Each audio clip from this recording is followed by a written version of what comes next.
Hello অ্যাসপিরিয়েন্টস, welcome to the channel find out মোর। কথা মতো আমি আবার আজকে নিয়ে চলে এসেছি ইন্ডিয়ান পলিটির ওপরে 200 কোশ্চেন সিরিজের পার্ট 4।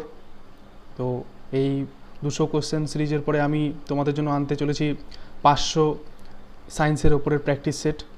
500 কোশ্চেন নিয়ে আমি আসতে চলেছি। তো আজকে আমার ইন্ডিয়ান পলিটির পার্ট 4। এর আগে আমি আরও 3টে পার্ট করে নিয়েছি, প্লে লিস্ট করা আছে। তোমরা যারা আগে দেখোনি আগেরগুলো, তারা আগেরগুলো অবশ্যই দেখে নাও, আগের কোশ্চেনগুলো প্র্যাকটিস করে নাও, তোমাদের হেল্প হবে। কারণ এই কোশ্চেনগুলো RRB, NTPC, CHSL, CGL, WBCS, WBPSC সবগুলোর ক্ষেত্রে খুব ইম্পর্টেন্ট কোশ্চেনগুলো নিয়ে আমি তোমাদের সাথে আলোচনা করছি, ডিসকাস করছি। তো এই প্র্যাকটিস সেটটা সবার জন্য খুব হেল্পফুল হবে। তো তোমরা চ্যানেলটাকে সাবস্ক্রাইব না করে থাকলে সাবস্ক্রাইব করে নাও, আর ভিডিওগুলো ভালো লাগলে অবশ্যই শেয়ার করো, লাইক করো। আর আমি যে করাচ্ছি এই প্রশ্নগুলো তোমরা অবশ্যই কমেন্ট করে জানিও তোমাদের কটা ঠিক হচ্ছে। তোমরা ভিডিওটা দেখার সময় ভিডিওটা পজ করে সবাই উত্তরগুলো লিখে রেখো এবং পরে মিলিয়েও উত্তরগুলো, তাহলে তোমরা বুঝতে পারবে তোমরা কটা ঠিক করতে পারছো। কারণ এটা প্র্যাকটিস সেট চলছে যেহেতু, তোমরা অবশ্যই কমেন্ট করে জানিও যে তোমাদের কটা ঠিক হচ্ছে। তো চলো শুরু করা যাক আজকের প্র্যাকটিস সেট পার্ট 4। চলো। তো multiple choice question on Indian polity. তো আজকের প্রথম কোশ্চেন, ভারতীয় সংবিধানের কোন ধারা অনুসারে সংখ্যালঘু শ্রেণী তাদের নিজস্ব শিক্ষা প্রতিষ্ঠান নিজেরাই স্থাপন ও রক্ষণাবেক্ষণ করতে পারবে? তো ভারতীয় সংবিধানের কোন ধারা অনুসারে সংখ্যালঘু শ্রেণী তাদের নিজস্ব শিক্ষা প্রতিষ্ঠান নিজেরাই স্থাপন ও রক্ষণাবেক্ষণ করতে পারবে? তো এটা আর্টিকেল 30।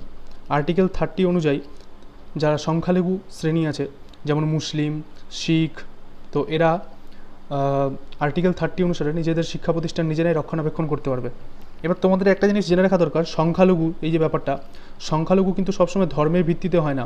সংখ্যালঘু কিন্তু ধর্মের সাথে সাথে ল্যাঙ্গুয়েজের ভিত্তিতেও সংখ্যালঘু হয়। তো এটা তোমরা মাথায় রেখো যে সবসময় ধর্মের ভিত্তিতেই যে সংখ্যালঘু হয় তা নয়, ল্যাঙ্গুয়েজের ভিত্তিতেও কিন্তু সংখ্যালঘু হয়, শুধু রিলিজিয়ানের ভিত্তিতে হয় না। তো চলে আসি এবার নেক্সট কোশ্চেনের দিকে। 57 নম্বর কোশ্চেন কি বলছে, সংবিধান সংশোধনী বিল কোথায় পাস হতে হয়? সংবিধান সংশোধনী বিল, যে অ্যামেন্ডমেন্ট বিল আমরা যেটা বলি, অ্যামেন্ডমেন্ট অ্যাক্ট, সেই অ্যামেন্ডমেন্ট বা সংবিধান সংশোধনী বিল কোথায় পাস হতে হয়? শুধুমাত্র লোকসভায়, শুধুমাত্র রাজ্যসভায়, পার্লামেন্টের উভয় কক্ষে, না বিধান পরিষদে? তো এটার অ্যান্সার হবে পার্লামেন্টের উভয় কক্ষে, সি, 57C। তো পার্লামেন্টের উভয় কক্ষে যদি পাস হয় বিলটা, তবে সেই সংশোধনী বিল পাস হবে, অ্যামেন্ডমেন্ট অ্যাক্ট যেটা আমরা বলি।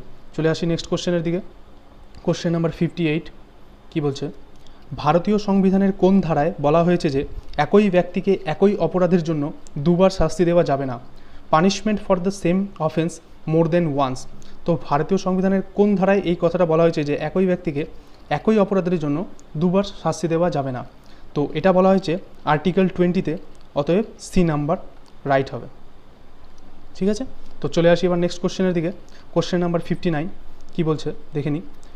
কততম সংবিধান সংশোধনের মাধ্যমে সরকারি চাকরির, পাবলিক সার্ভিস ক্ষেত্রে তফসিলি জাতি উপজাতিদের জন্য সংরক্ষণ ব্যবস্থা চালু করা হয়? কততম সংবিধান সংশোধনের মাধ্যমে? তো এটার অ্যান্সার হবে এ, 77th অ্যামেন্ডমেন্ট অ্যাক্টের মাধ্যমে, যে সংবিধান সংশোধনী মানে অ্যামেন্ডমেন্ট মাধ্যমে সরকারি চাকরির ক্ষেত্রে তফসিলি জাতি উপজাতিদের জন্য সংরক্ষণ ব্যবস্থা চালু করা হয়। যেমন আমাদের এখন SC STদের জন্য সরকারি চাকরিতে কিছুটা ছাড় থাকে, সেই ব্যাপারটা আর কি। তো এটা 77th অ্যামেন্ডমেন্ট অ্যাক্টের মাধ্যমে আনা হয়েছিল। চলে আসি এবার নেক্সট কোশ্চেনের দিকে। কোশ্চেন নাম্বার 60 কী বলছে দেখে নেব। 60, নিচের কোনটি একটি আইনগত অধিকার, এ লিগ্যাল রাইট হিসেবে গণ্য হয়? আইনগত অধিকার, লিগ্যাল রাইট, এটা আমি কালকে তোমাদেরকে পড়িয়েছিলাম। এখানে আছে সাম্যের অধিকার, স্বাধীনতার অধিকার, ধর্মীয় স্বাধীনতার অধিকার, সম্পত্তির অধিকার। তো বর্তমানে সম্পত্তির অধিকার লিগ্যাল রাইট।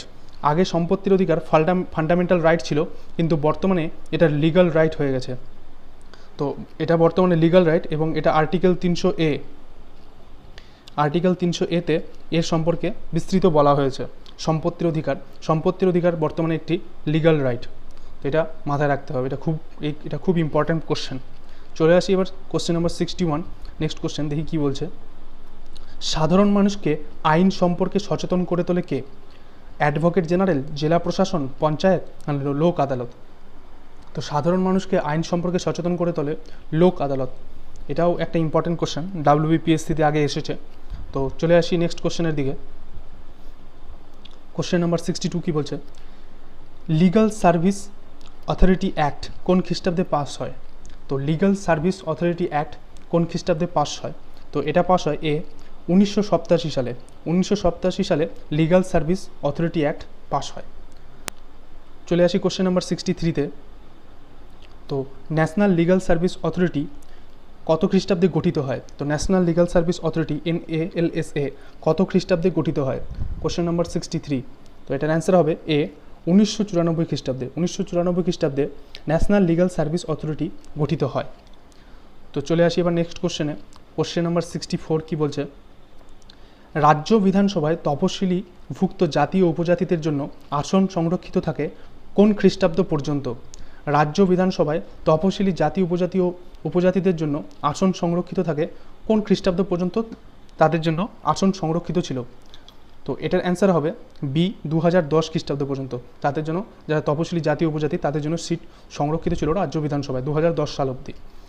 তো চলে আসি এবার নেক্সট কোশ্চেনে, দেখে নেব কোশ্চেন নাম্বার 64 কি বলছে, রাষ্ট্রপতি নির্বাচনে নিচের আইনসভার কোন কক্ষটির কোনো ভূমিকা থাকে না? আমাদের যে রাষ্ট্রপতি নির্বাচন হয় সেই রাষ্ট্রপতি নির্বাচনে নিচের আইনসভার কোন কক্ষটির কোনো ভূমিকা থাকে না? কার থাকে না ভূমিকা? লোকসভার, না রাজ্যসভার, বিধানসভার, না বিধান পরিষদের? তো এটা আমাদের সবারই পড়া উচিত, বিধান পরিষদের কোনো ভূমিকা থাকে না। রাষ্ট্রপতি নির্বাচনে বিধান পরিষদের কোনো ভূমিকা থাকে না। চলে আসি নেক্সট কোশ্চেনের দিকে। কোশ্চেন নাম্বার 66 কি বলছে দেখে নেব, 1952 খ্রিস্টাব্দে পশ্চিমবঙ্গের বিধানসভার মোট সদস্য সংখ্যা কত ছিল? 1952 খ্রিস্টাব্দে পশ্চিমবঙ্গের বিধানসভার মোট সদস্য সংখ্যা কত ছিল? 1952 সালে পশ্চিমবঙ্গের বিধানসভার মোট সদস্য সংখ্যা ছিল 238 জন। তো 1952 সালে পশ্চিমবঙ্গের বিধানসভার মোট সদস্য সংখ্যা ছিল 238 জন। এটা মাঝে মাঝে পরীক্ষায় চলে আসে, এটাও মনে রাখতে হবে তোমাদেরকে। চলে আসি নেক্সট কোশ্চেনের দিকে, দেখে নেব কোশ্চেন নাম্বার 67 কি বলছে, বর্তমানে পশ্চিমবঙ্গ বিধানসভার মোট সদস্য সংখ্যা কত? তাহলে বর্তমানে পশ্চিমবঙ্গ বিধানসভার মোট সদস্য সংখ্যা কত? 67। 238 জন না 280 জন? এখানে একটু মিস্টেক হয়েছে, না 294 জন না 210 জন? তো এটার অ্যান্সার হবে 294 জন, সি। বর্তমানে পশ্চিমবঙ্গ বিধানসভার মোট সদস্য সংখ্যা 294 জন। ওকে, তো চলে আসি এবার নেক্সট কোশ্চেনের দিকে। কোশ্চেন নাম্বার 68 কি বলছে, কোশ্চেন নাম্বার 68, রাজ্যপাল কতজন সদস্যকে বিধানসভায় মনোনীত করতে পারেন? তো রাজ্যপাল, আমাদের যে রাজ্যপাল গভর্নর, তিনি কতজন সদস্যকে বিধানসভায় মনোনীত করতে পারেন? তো এটার অ্যান্সার হবে 1, একজনকে তিনি মনোনীত করতে পারেন। রাজ্যপাল কতজন সদস্যকে বিধানসভায় মনোনীত করতে পারেন? একজনকে।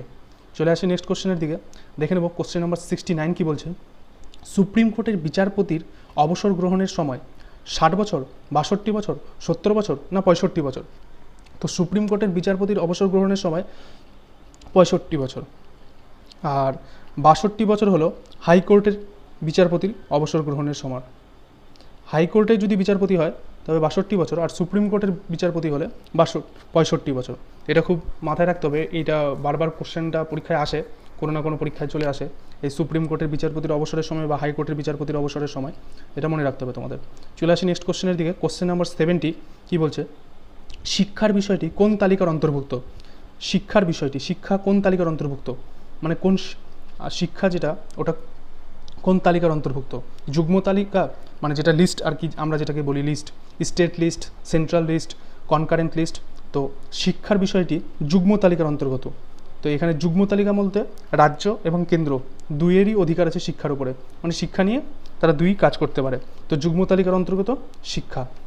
চলে আসি নেক্সট কোশ্চেন 71-এ কি বলছে, 71 number question, which among the following constitutional amendment act reduce the age of voting from 21 years to 18 years?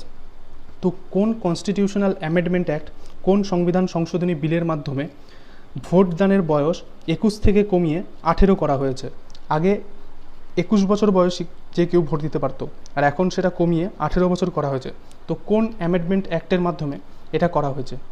তো এটা হবে 71 হবে সি, 61st অ্যামেন্ডমেন্ট অ্যাক্টের মাধ্যমে, যেটা হয়েছিল 1988 সালে, 1988। এটা তোমরা ডেটটাও, এই সালটাও মনে রাখতে পারো।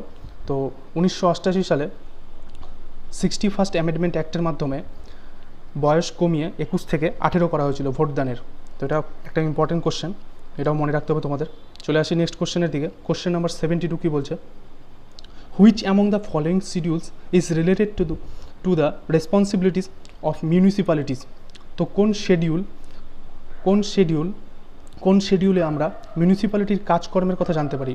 তো এটা হবে 12 নম্বর শিডিউল। তো আমাদের শিডিউল কিন্তু 12টা, তো 12টা শিডিউলের মধ্যে মিউনিসিপ্যালিটি সম্পর্কে সমস্ত কিছু 12 নম্বর শিডিউলে আছে।